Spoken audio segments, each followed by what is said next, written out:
isang tao na nakasumpo ng kayamanan sa isang bukid. Na nung makita niya yung kayamanan na yon, siya ay umalis at ibinenta ang lahat ng kanyang ari-arian. At binili yung bukid. Ngayon, another parable, parehas din ang kahulugan. Yung negosyante ay nakakita ng magandang perlas at umuwi siya, pinagbili niya rin ang kanyang lahat ng tinatangkili, bahay, lupa, damit niya, pinelas niya kung kulang pa,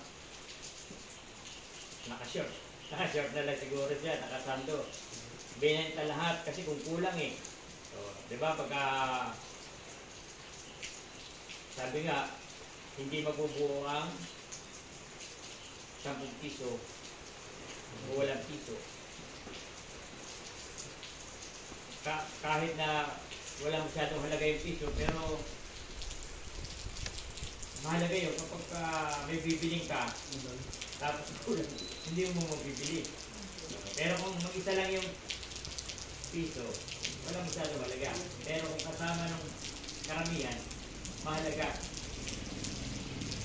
Anong ibig sabihin ng ating pinag-aralan? Ibig sabihin nun, kapag nasumpungan mo yung kaligtasan kay Kristo, kaya mong ipagpalitan lahat. Yun ang ibig sabihin yan. Na yung vices, yung alak, sugal, lahat. Ngayon, yung mga tao naman na hindi nakakaalam, pagtatawanan ka, dahil sira ulo yan. Kasi ganun ba, bumili ka ng bukid, tapos pangit, di magtatawanan ka ng mga tao, tapos mahal pa kasi presyo hindi binibenta. Alam naman natin sa isang presyo hindi binibenta, ibig sabihin doble ang halaga o triple pa. Pero dahil willing yung tao kahit doble, bibili niya yun.